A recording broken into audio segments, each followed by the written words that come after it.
오늘 함께 나누실 말씀은 지식 없는 소원은 선하지 못하다. 지식 없는 소원은 선하지 못하다라는 말씀으로 하나님 말씀 증거하도록 하겠습니다. 우리가 잠언을 봐올 때에 꼭 길을 잃는 부분이 있습니다. 그건 뭐냐면 잠언을 그냥 내 인생에 좋은 유익을 주는 하나의 교훈으로 바라볼 때에는 반드시 길을 잃게 되어 있습니다. 우리가 분명히 알아야 되는 것은 잠언은 성경이라는 거예요. 성경 안에 있다라는 겁니다. 성경의 시작은 태초에 하나님이 천지를 창조했다라는 겁니다. 그 말을 통해서 우리가 확인할 수 있는 것은 성경에 있는 모든 말씀은요, 창조하신 하나님의 이끄심과 역사와 권능 아래서 쓰여진 것이고 이루어지는 것이고 거기에서 우리가 유익을 누리는 참된 교훈을 얻는다는 겁니다. 하나님을 빼면은 성경에서 주는 많은 교훈들은 사실 그 힘을 상당히 잃습니다. 물론 믿지 않는 사람들이 성경을 봄을 통해서 거기에서 나타나는 상식적 교훈들, 정말 이 세상을 살아가는 데에서 충분히 저렇게만 살아도 그 사람이 참 훌륭한 사람이지라는 교훈을 얼마든지 얻을 수 있죠. 근데 그거는 사실상 좋은 상을 차려놓고서 좋은 상을 다 정말 건강에 좋은 상을 다 차려놓고서 그것은 하나도 안 먹고 거기에 떠져 있는 냉수만 먹고 끝내는 거랑 똑같은 거예요.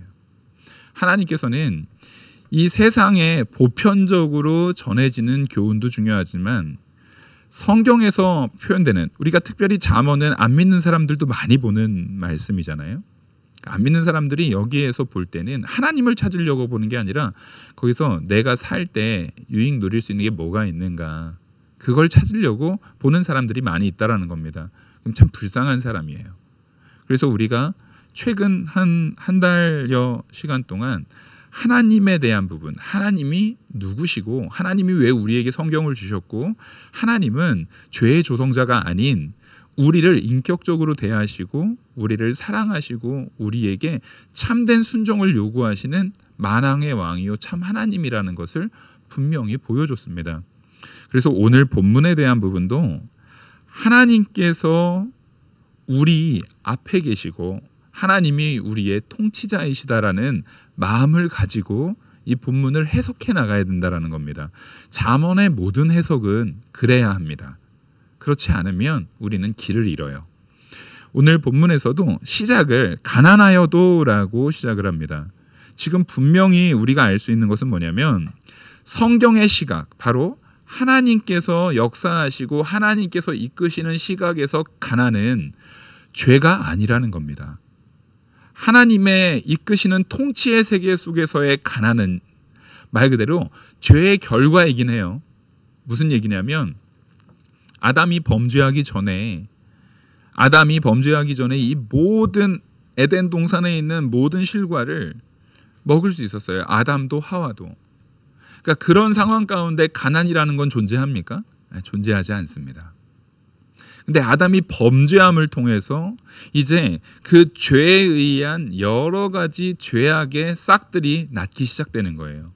그러면서 이 세상에 생겨난 것이 사망이 제일 큰 문제가 사망이 생겼습니다. 그리고 그 죄로 인해서 나타난 것 중에 이 사망에 이르게 하는 질병과 우리가 흔히 고통이라고 하는 것들이 같이 생겨나는 거예요. 뿐만 아니라 거기에서는 육체적인 질병이나 육체적인 고통뿐만 아니라 정신적인 질병이나 정신적인 고통도 함께 수반됩니다. 이것이 무슨 요즘에 뭐 우울증이나 정신질환 이런 걸 얘기하는 것이 아니라 그것을 보다 더 큰 의미예요. 더 포괄적으로 사람의 심령이 상심을 되었다라는 거예요. 상심을 갖게 됐다라는 거예요. 그래서 당연히 이런 겁니다. 누가 잘 됐어요. 그러면 당연히 우리는 그걸 기뻐해 줄 수 있어야 돼요. 누군가가 무슨 정말 좋은 일이 일어났어요. 그럼 우리는 그거를 진심으로 기뻐할 수 있어야 되는데 우리가 죄로 인해서 상실된 마음으로 남의 잘 되는 것을 진심으로 기뻐하지 못하는 내가 됐다라는 게 아주 단적인 예죠. 예를 들어서 성경은 이렇게 말합니다. 살인하지 말라 하였는데 남을 미워하는 마음보다 이미 살인했다라는 거예요. 그러니까 남을 미워한다라는 것은 굉장히 큰 죄인 겁니다. 살인죄라는 거예요. 살인죄. 인류에게 있어서 가장 큰 죄로 다뤄지는 것들이 살인죄죠. 성경은 남을 미워하는 것이 이미 상실된 마음으로 살인죄와 같다라고 말을 합니다. 그 얘기는 우리의 마음에 남을 미워하는 것은 하나님의 통치 세계 속에서 정상적인 일인 거라는 겁니까? 아주 비정상적인 일이라는 겁니까? 아주 비정상적인 일이라는 거예요. 근데 우리는 그 비정상적인 일이 태어날 때부터 지금까지 너무나 당연하게 일어납니다. 남을 미워한다라는 것은 어떤 형태로 이게 확장될 수가 있냐면 남과의 관계 속에서 내가 마음에 안 들어하는 요소들이 있을 수 있어요. 혹은 내 스스로 자기 스스로 이 마음에 이 옹졸함, 사람이 남을 미워한다라는 것은 넓은 마음, 우리가 흔히 넓은 마음이라는 것이 남을 다 포용하고도 남을 만큼의 마음을 가진 사람은 남을 미워하는 일이 그렇게 많지 않아요. 근데 이제 남에 대해서 불만을 갖고 시기를 갖고 질투를 갖고 미워함을 갖고 하는 부분은 기본적으로 마음에 옹졸함이 있는 거예요. 옹졸함이 있다라는 얘기는 뭐냐면 내가 강할 때 옹졸합니다. 손을 꽉 움켜쥐고 있어요. 그럼 이 움켜진 손에는 손가락 하나도 들어가기가 쉽지가 않아요. 그러니까 이 꽉 움켜진 손은 다른 사람과 손을 맞잡을래야 맞잡을 수가 없는 거예요. 그래서 우리는 남과 싸울 때 주먹을 쥐는 겁니다. 근데 손을 넓게 편 손에는 다른 사람과 맞잡을 수 있는 여유와 기회를 제공한다라는 것입니다. 하나님께서는 우리에게 바로 이걸 요구하시는 거예요. 우리한테 누가 먼저 손을 내밀어 주십니까? 하나님이 먼저 손을 내밀어 주십니다. 그리고 하나님이 나를 붙잡아 주세요. 하나님이 나를 붙잡아 주실 때에 내가 하나님을 붙잡기도 하고 놓기도 하고 하나님을 붙잡기도 하고 놓기도 하는 이 불순종과 순종의 많은 이 혼동 속에 불순종과 순종을 여러 번 반복합니다. 근데 여기서 우리가 하나 더 나아가면은 뭐가 있냐면은요. 지금 하나님이 내 손을 붙잡아 주셨어요. 그래 내가 하나님의 손을 붙잡았어요. 그러면 나머지 내 하나의 손이 더 남아 있습니까? 없습니까? 남아 있어요. 우리는 이 손을 가지고 다른 나보다 더 연약한 누군가를 붙잡아 줄 수 있다라는 거예요. 근데 우리가 그 사람을 영원히 붙잡아 놓고 있을 수는 없습니다. 우리는 능력이 없어요. 하다못해 하나님이 나를 잡아주신 손도 내가 잡았다 놨다 하는 판에 내가 이 사람을 언제까지 붙잡아 놓고 있을 수 있겠습니까? 그래서 여러분 전도라는 것은요. 처음에는 초기에는 내가 이 사람을 잡아줄 수 있어요. 근데 진짜 전도라는 것은 뭐냐면 내가 잡은 손을 가지고 이 사람을 누구에게로 인도해야 됩니까? 하나님께로 인도해야 됩니다. 그래서 예배를 나온다라고 하는 것은 내가 누구한테 전도받아서 왔는데 나 그 사람한테 실망해서 나 이제 교회 안 나가. 이거는 참 미련한 짓이에요. 이걸 잡은 사람은 마찬가지입니다. 하나님의 손도 잡았다 놨다 하는 사람이 내가 어떤 사람을 지속적으로 영원히 그 사람을 내가 붙잡을 수 있는 신실함이 사람에게는 있습니까? 없습니까? 사람에게는 없어요. 그래서 지혜로운 사람은 내가 잡고 있는 이 순간에 그 사람을 하나님께로 인도하는 거예요. 그래서 그 사람으로 하여금 누구한테 붙들리게 만들어야 됩니까? 하나님께 붙들리게 만들어야 됩니다. 그러니까 그 사람의 입에서 바로 이런 말이 나와야 되는 거예요. 하나님을 바라보고 이 예배에 나온다는 말, 하나님을 사랑하기에 이 예배에 나온다는 말, 하나님만 바라보면서 내 삶을 살아간다는 말, 하루하루에 있는 많은 선택들 중에 내가 하나님을 사랑하고 하나님을 믿고 하나님을 붙들기에 내가 그 선택들을 한다라는 참된 신앙의 길로 이끌어야 된다라는 겁니다. 그래서 오늘 우리가 이 본문을 볼 때에도 하나님의 시각이 어떤지를 바라봐야 돼요. 하나님의 통치 아래 하나님의 시각에 있는 사람은 이런 선택을 하는데 하나님의 통치 아래 있지 않고 하나님의 시각에서 벗어난 자는 또 다른 선택을 하더라는 것을 말씀에서 보게 된다는 것입니다. 다시 말하지만 오늘 본문에서는요, 가난에 대해서 여러 번 이야기를 합니다. 또 가난과 대조시켜서 부자, 재물이 많은 사람에 대해서도 이야기를 해요. 근데 이 가난과 부에 대한 부분을 하나님이 없이 자기가 인식하는 사람은 하나님의 통치 없이, 하나님의 역사 없이, 하나님의 신실하심에 그 근거하지 않고 자기 중심으로 하나님을 판단하고 자기 중심으로 하나님을 자기 필요에 따라서 써먹는 사람들은 어떻게 잘못된 선택을 하는가를 잠언이 우리에게 보여주고 있다는 겁니다. 그래서 1절 보시면 가난하여도, 분명히 성경에서 가난하여도 라고 말해요. 가난이라는 것이 다시 말씀드리지만 죄로 보지 않는다라는 거예요. 가난한 것 자체가 죄가 아니에요. 사람이 지은 죄의 결과 중에 하나일 수는 있어요. 그러니까 가난이 곧 죄는 아니기 때문에 내가 가난한 상태여도 얼마든지, 가난한 상태에 놓여져 있어도 얼마든지 내가 선한 행동을 할 수 있는 겁니까? 없는 겁니까? 있는 겁니다. 이걸 놓쳐서는 안 된다는 거예요. 내가 가난하면 선한 일도 잘 못한다라는 착각 속에 빠져서는 안 돼요. 가난과 선을 구분할 수 있어야 됩니다.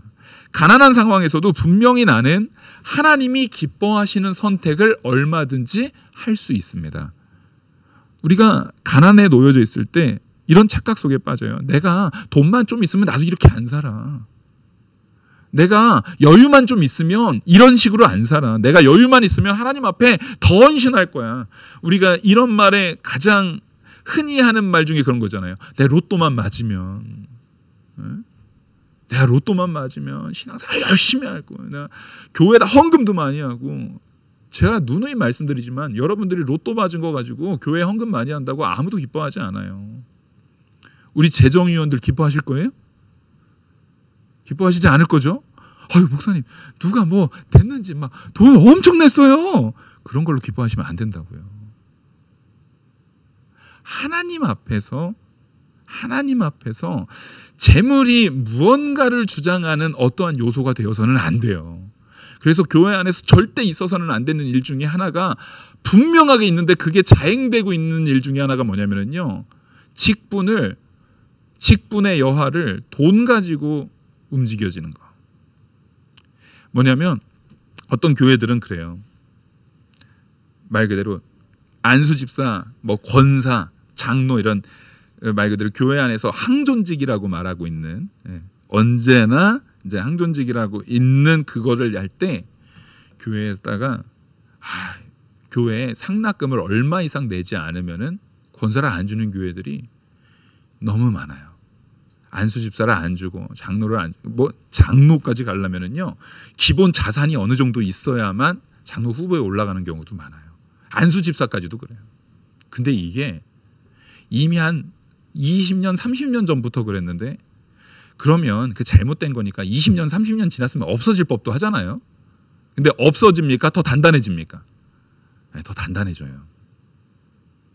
너무 비참한 거예요. 여러분, 교회 안에도요 죄악된 마음이 들어가게 되잖아요. 그러면 그런 잘못된 것들이 나타나요.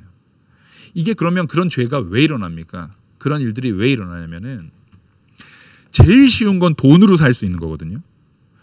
여러분, 장로가 된다라는 건 엄청난 뼈를 깎는 고통이 필요해요. 교회에서 권사의 직분을 잘 감당한다. 자, 그냥 권사를 한다가 아니라 권사의 직분을 잘 감당하기 위해서는요 힘이 들어요, 안 들어요? 힘이 엄청 들어요. 장로의 직분을, 그냥 장로인 것과 장로를 잘 감당하는 거는 엄청난 힘이 든다고요.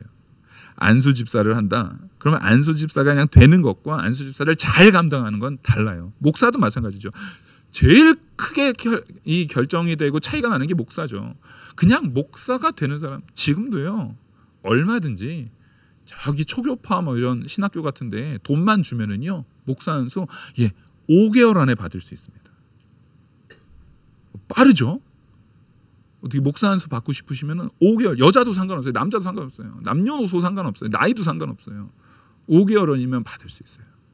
근데 그렇게 아무런 노력과 섬김과 헌신과 그런 것이 없는 그 목사 안수에 대한 부분을 참 성도라면 거기에 가치를 부여할 수가 없어요. 목사 안수를 받는 시간이 오래 걸려야 된다는 얘기를 하는 게 아니에요. 적어도 이 사람이 목사로 인정받고 목사로서 그래도 저 목사님은 하나님 말씀 앞에 온전히 서고 진리만 전하려고 하고 삶에서도 그걸 살려고 한다라는 그 모든 내용이기에는 모든 삶 하나하나에 누가 보더라도 인정할 만한, 누가 보더라도 존중할 만한, 누가 보더라도 존경할 만한 요소가 있어야 된다라는 거예요. 그게 뭐냐면 하나님의 지식, 하나님의 지혜 안에 이끌려 나가는 삶을 얘기하는 거예요. 그러니까 하나님의 지혜 안에서, 하나님의 이끄심 안에서 내가 이끌림을 받고자 원하는 소원이 하나님의 지혜 안에 있기를 원하고, 지혜의 말 그대로 역사를 내가 온전히 누리고 하나님의 이끄심대로 내가 살기를 원한다고 한다면, 그 사람의 일상적인 삶에서도 그것이 정말 나의 소원이라고 한다면 그 사람의 일상적인 삶 속에서도 반드시 뭐가 나타날 수밖에 없어요. 하나님이 기뻐하시는 일이 나타날 수밖에 없어요. 목회자가 그 무거운 직분을 가지고 이 주변에서 엉망으로 산다면, 태도나 행동이나 말이나 모든 것에서 엉망으로 산다면 그것은 하나님 앞에 아주 패역한 죄죠. 그래서 우리는 성도로서, 제가 요즘 항상 자주 하는 말이지만 성도로서 성도답게 살아야 되는 거예요. 성도 안에서 그 직분에 맞게 자기가 하나님의 백성이라면 그 백성의 신분에 합당하도록 선한 모습을 살아야 돼요. 당연히 그 중에서도 목회자가 그 본을 제일 먼저 보여줘야 되고 제일 온전하게 드러내 보여줘야 되는 거예요. 그리고 그것을 여러분들도 함께 보조를 맞춰 나가야 되는 겁니다. 오늘 기도를 너무 잘해 주셨어요. 이 교회가요, 우리 영화교회가요, 영화교회 하면 이 사당동에서 저 교회는 참 진리 안에 서 있지라는 존중받는 교회가 돼야 돼요. 근데 그거 목사 혼자 할 수 있는 일입니까? 없어요. 절대 그렇게 불가능해요. 성도가 함께 발을 맞춰서 그 교회를 만들어 나가는 거예요. 교회가 잘 되고 안 되는 부분을 1차적으로는 목회자가 잘했네 못했네로 할 수 있어요. 하지만 궁극적 의미로 들어가게 되면은요, 우리가 한 몸과 한 마음으로, 여기서 한 몸과 한 마음이 된다고 할 때 그 한 몸의 한은 누구요? 목사 따라오는 거예요? 제 기준에 맞추는 거예요? 여러분 기준에 맞추는 거예요? 둘 다 아니에요. 하나님께 맞추는 거예요. 하나님이 기뻐하시는 뜻에 맞춰서 살아가는 거예요. 하나님이 기뻐하시는 역사 가운데 나를 맞추는 거예요. 자꾸만 나의 삶과 하나님의 삶이 이렇게 멀리 떨어져 있는데 우리는 자꾸 내가 고집을 피는 거잖아요. 이렇게 말하는 거예요. 아니, 당신은 신앙생활 많이 했으니까 당신이 나한테 맞춰. 성도들한테는 교회가 나한테 맞춰.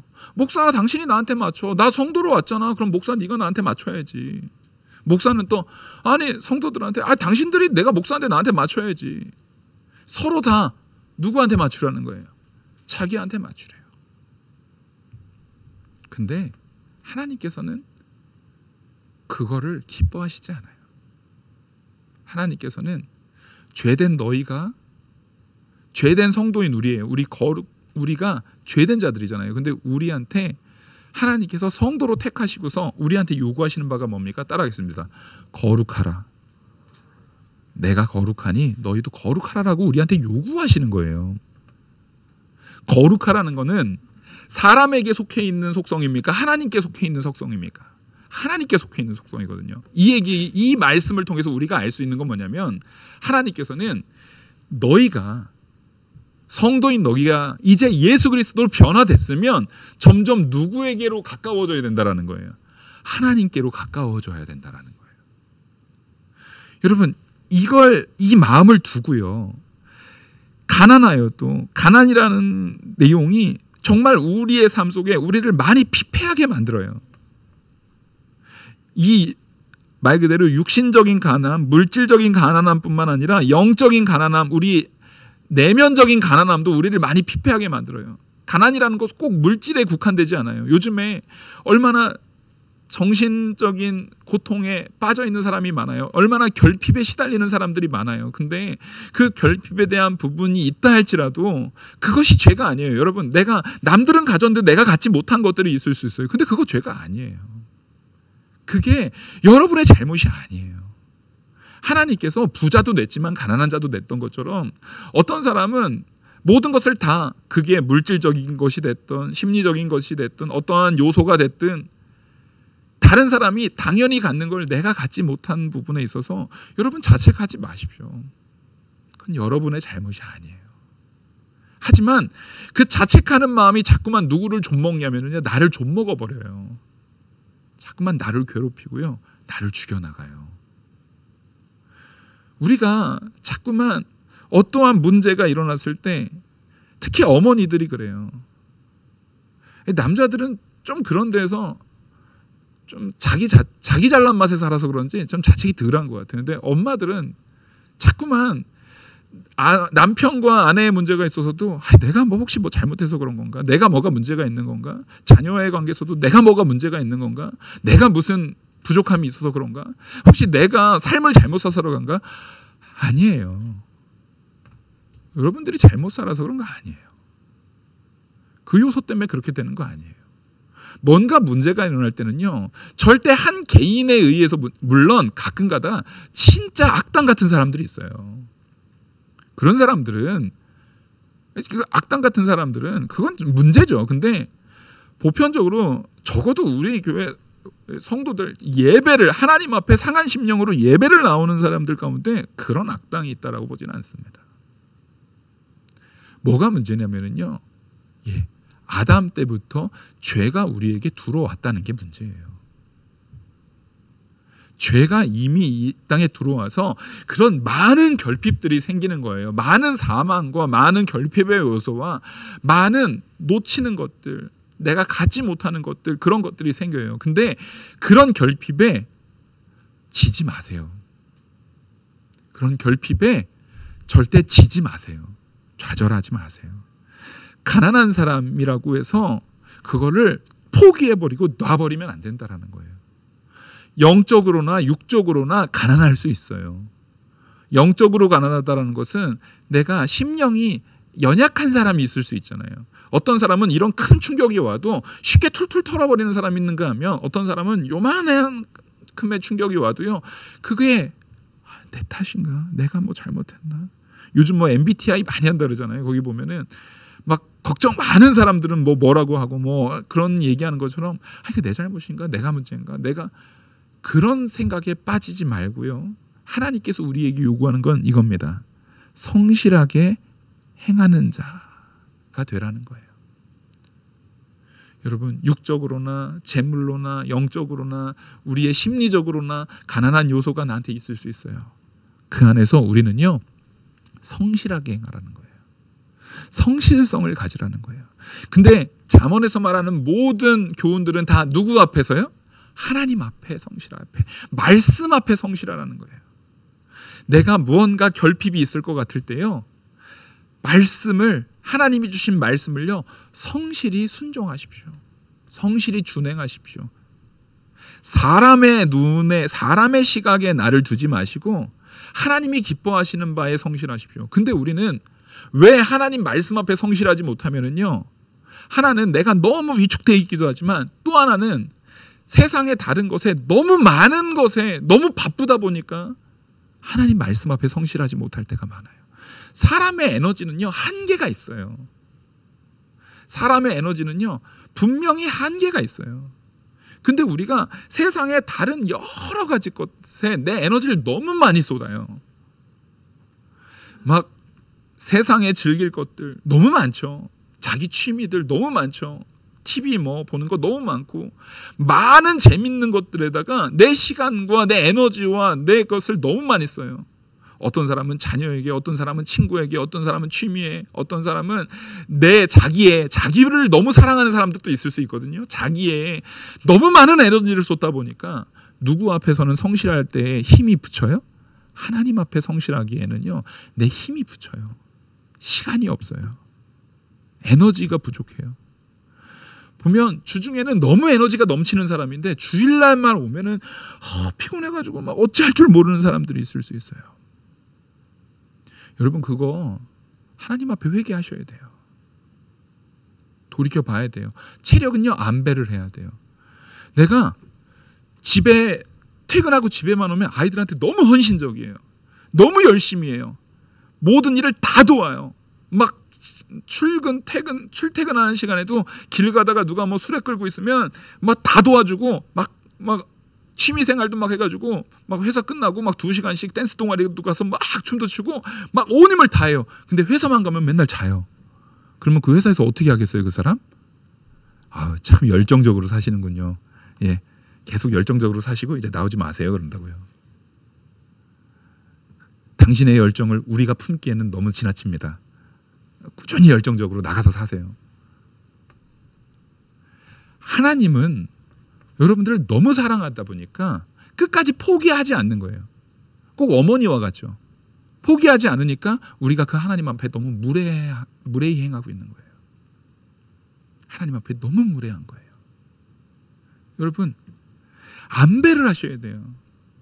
내가 좋아하는 것도 하지만 당연히 내가 마땅히 해야 될 일들, 뭐 직장의 일이라고 할지라도 직장과 나머지 퇴근 이후의 삶 속에 대한 부분을 뭘 해야 됩니까? 조율을 해야 돼요. 안배를 해야 돼요. 근데 집에 왔는데 가족들이 하나도 안 도와주고 모든 일을 전부 일하고 온 아내한테만 다 맡긴다거나 일하고 온 남편한테만 다 맡긴다거나 하면은 안배가 되겠어요, 안 되겠어요? 안 돼요. 여러분, 그래서 이 일에 대한 안배를 하기 위해서도요, 혼자는 못해요. 따라하겠습니다. 도움을 받자. 여러분, 도움 받으셔야 돼요. 죄된 세상에 살고 있는 우리는요, 절대 혼자서 모든 걸 다 감당하지 못해요, 여러분. 도움 받는 건 나쁜 게 아니에요. 도움을 받으셔야 돼요. 기도 제목이 있으면 기도 제목도 나누시고요. 서로 도움을 줄 수 있는 사람은 도움도 주시고 도움을 받아야 될 상황에 있을 땐 도움도 받으시고, 특히 가족 간의 사랑으로요, 서로를 도우실 수 있어야 돼요.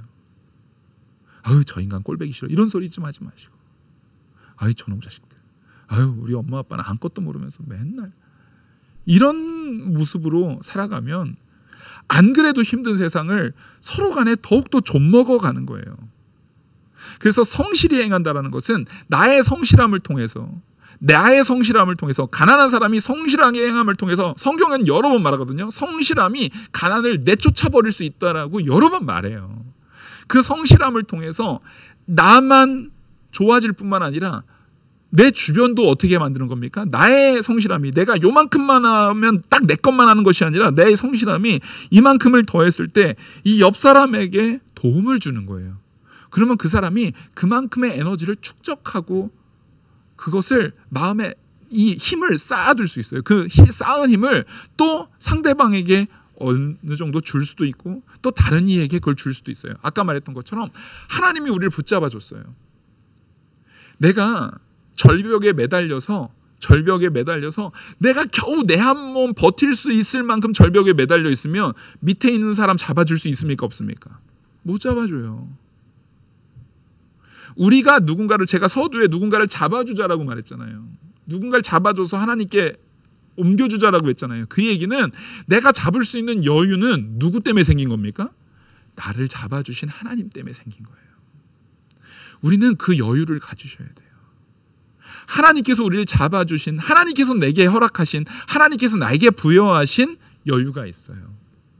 그 여유로, 하나님의 그 지혜 안에서 얻어지는 여유로 우리는 하나님의 뜻대로 살 수 있는 소원을 가질 수도 있고 선한 행위를 할 수 있는 여유가 생긴 거예요.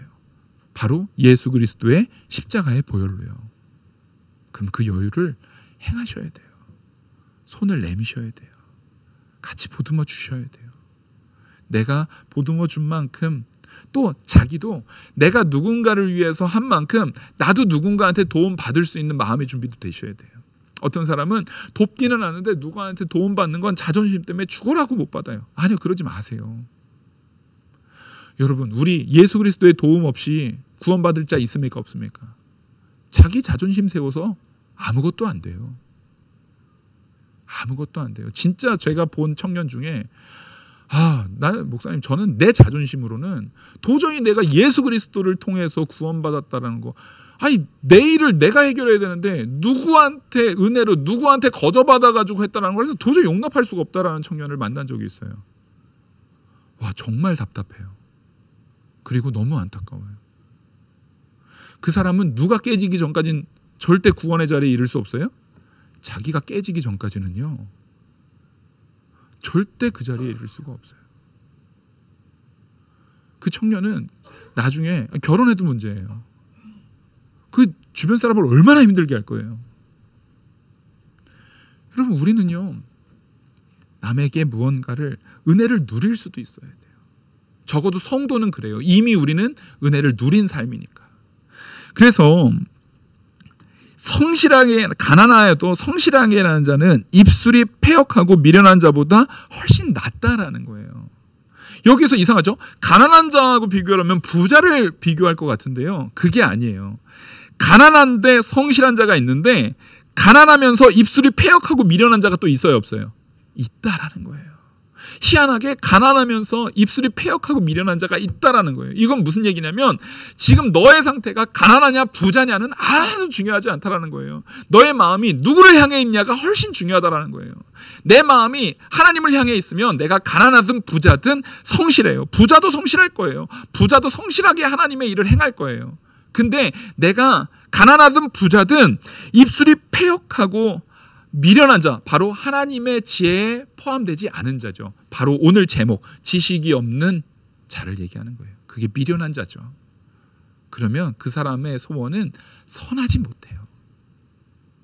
무슨 얘기입니까? 너 하나님에게 속해 있느냐? 너 하나님에게 붙들려 있느냐? 여러분, 이걸 가지고 뒤에 말을 쫙 나열하고 있는 거예요. 그래서 지금 2절까지 해석을 한 거잖아요. 지식이 없는 소원은 선하지 못하고 발이 급한 사람은 잘못 가느니라. 하나님의 이끄심 없이 자기 승질에 자기만 급급해가지고 자기 발만 빠른 사람은요, 어떻게 되는 거예요? 예, 죽음으로 치닫는 거예요. 죽음을 향해서 열심히 치닫는 거예요. 달리기가 빠른 게 중요한 게 아니에요, 여러분. 진짜 성실하다는 것은 누굴 향한 성실함이어야 합니까? 하나님의 말씀을 향한 성실함이어야 됩니다. 하나님의 말씀을 향한 성실함이어야 돼요. 그래서 교회로 오면 누굴 보셔야 돼요? 하나님을 보셔야 돼요. 하나님은 안 보고, 난 누구 때문에 뭐래? 난 누구 때문에 뭐해? 나는 저거 듣는 게 영 별로야. 난 말씀의 은혜가 안 돼. 난 뭐가 안 돼. 이런 거는 오히려 내가 자기는 못 깨고 발만 빨리 해서 사망으로 빨리 달려가는 것과 다르지 않다라는 겁니다. 내가 하나님 앞에 되어 있느냐예요. 그래서 이 부분을 재물이 많은 친구와 또 비교를 하는 거예요. 지금 보시면 앞에 가난한 것과 이 재물이 많은 친구는 반대잖아요. 지금 앞에 대한 부분을 지금 반대로 설명하고 있는 겁니다. 그 재물이 많은 친구를 재물은 많은 친구를 더하게 하나. 자, 돈이 많으면 주변에 친구들이 많이 생긴다는 거예요, 안 생긴다는 거예요? 생긴다는 거예요. 근데 이 친구들은 진짜 친구예요? 아니, 돈 보고 오는 친구들 얘기하는 거예요. 재물이 많아도 재물이 많은 게요, 주변에 좋은 사람들로 채우는 게 아니에요. 오히려 가난한즉 친구가 끊어지느니라. 자, 보십시오. 가난한 사람은요, 재물이 없기 때문에 주변에 돈 때문에 모여드는 사람은 있어요, 없어요? 없어요. 끊어져요. 근데 앞서 말했듯이 앞에 해석을 여기에다 그대로 적용하는 거예요. 가난하고 부자는 상관이 있어요, 없어요? 없다라는 거예요. 여러분, 잘 보십시오.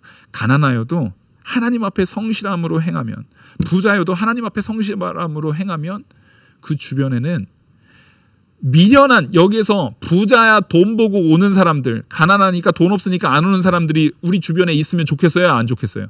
그런 사람 없어야 돼요.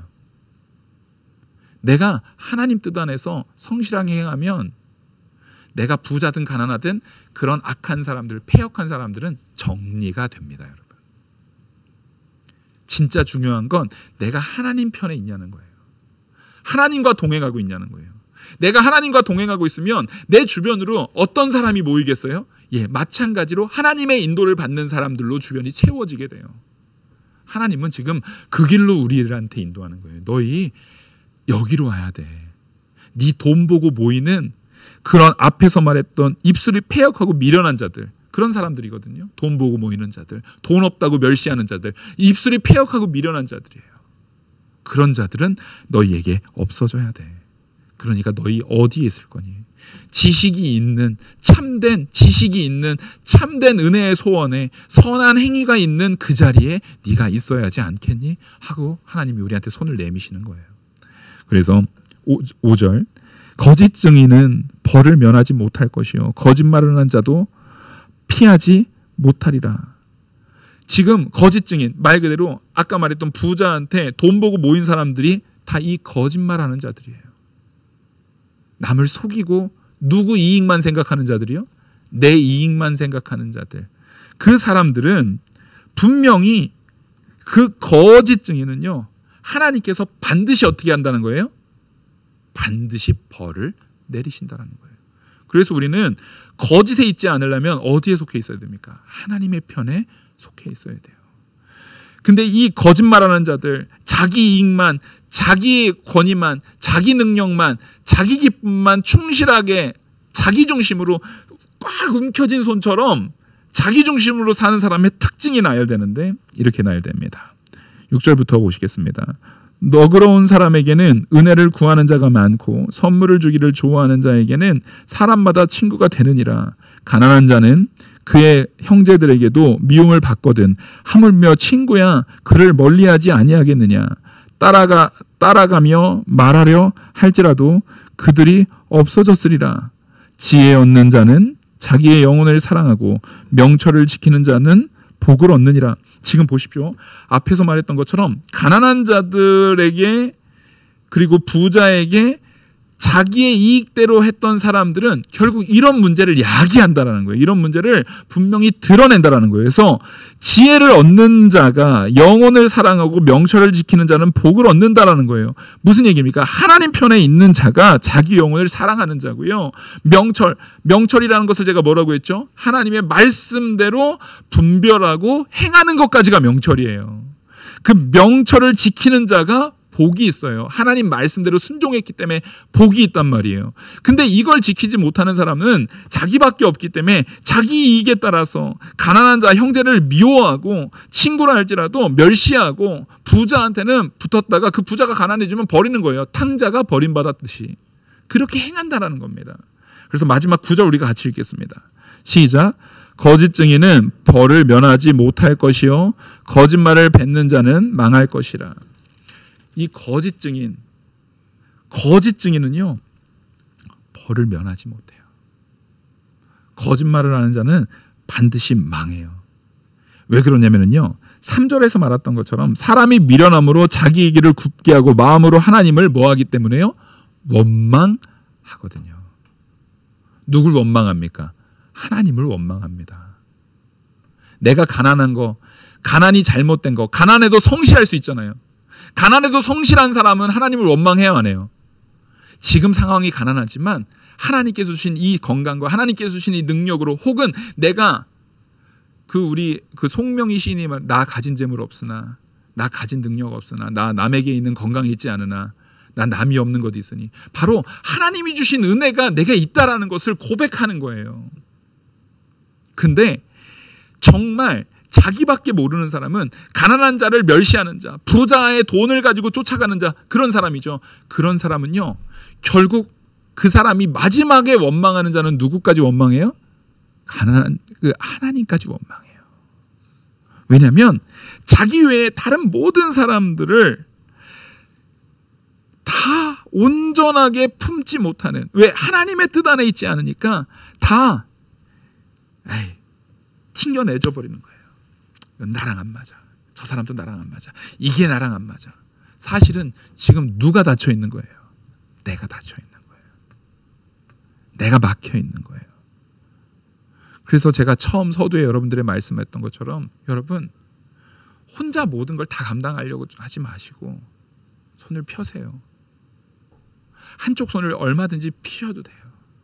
다른 사람의 손을 잡아줄 수 있는 여유를 가지셔도 돼요. 왜냐하면 내가 영원한 사망의 자리에 떨어지지 않도록 나를 누가 붙들고 계세요? 하나님이 붙들고 계세요. 그래서 진짜 오늘 제목이 말하는 것처럼 지식이 없는 소원은 선하지 못한 이유는 뭐겠습니까? 내가 하나님과 함께 있지 않기 때문에 선하지 않은 거예요. 진짜 선한 건 하나님이 선하신 줄 믿으시기 바랍니다. 참된 선은 하나님께 있어요. 여러분, 내가 갖고 있는 많은 이 시련의 무게들이 있을 거예요. 내 기도 제목이 있을 거예요. 내가 도저히 내 능력으로 해결이 안 되는 이 어려움들이 있을 거예요. 괜찮습니다. 하나님 앞에 그것을 아뢰세요. 하나님 앞에 그 기도를 하세요. 하나님을 의지하십시오. 그런데 경우에 따라서는 하나님 앞에 기도해도 그 문제가 해결되지 않는 경우들이 있어요. 예수님께서 이 고난이 나에게서 지나가기를 원해요. 하지만 내 뜻대로 마옵시고 누구 뜻대로 하기를 원하시는 겁니까? 아버지 뜻대로 하기를 원하는 거예요. 스데반 집사님이 복음을 전해요. 하나님의 말씀을 온전히 전했을 때 우리가 바라는 결말은 그 사람이 다른 사람들로 하여금 생명을 구원받고 죽지 않고 돌에 맞아서 죽지 않는 걸 바라지만 결국 돌에 맞아서 순교하셨어요. 결국 우리 뜻대로 되지 않을 수도 있어요. 근데 그게 만약에 누구의 뜻이라면요? 하나님의 뜻이라면 하나님께서는 반드시 여러분 마음에 위로를 주실 거예요. 은혜를 주실 거예요. 그래서 스데반 집사님이 죽는 상황에도 누구를 용서했던 것처럼 자기에게 돌을 던져서 죽이는 자들을 진심으로 사랑해서 용서했던 것처럼 내 마음에 평안을 주실 거예요. 결국 어떤 그게 문제가 해결이 되든 아니면 내 마음이 넓어지고 내 마음의 평안으로 그것을 덮을 수 있는 내가 큰 사람이 되든 결국 누가 함께 하셔야만 이루어지는 겁니까? 하나님이 함께 하셔야만 이루어지는 일들입니다. 지식 있는 자가 되시길 바랍니다. 하나님의 지혜를 내 소원으로 가지시고 하나님이 원하시는 뜻대로 선하게 행하는 저와 우리 모든 성도님들 되기를 간절히 소망합니다. 기도하시겠습니다. 은혜와 사랑이 많으신 하나님 아버지, 하나님의 놀라운 은혜가 우리에게 있길 원합니다. 하나님의 사랑이 우리 안에 충만히 부어진 것을 깨닫기를 원합니다. 그래서 내 지식이 오직 하나님을 향해 있고 하나님의 은혜에 거하고 내 행위가 온전히 성실하여서 하나님이 기뻐하시는 바를 소원하고 하나님이 기뻐하신 바를 행하는 자로 우리가 자라나게 하여 주시옵소서. 이 모든 말씀 살아계시는 우리 주 예수 그리스도의 이름으로 기도 올리옵나이다. 아멘. 찬송가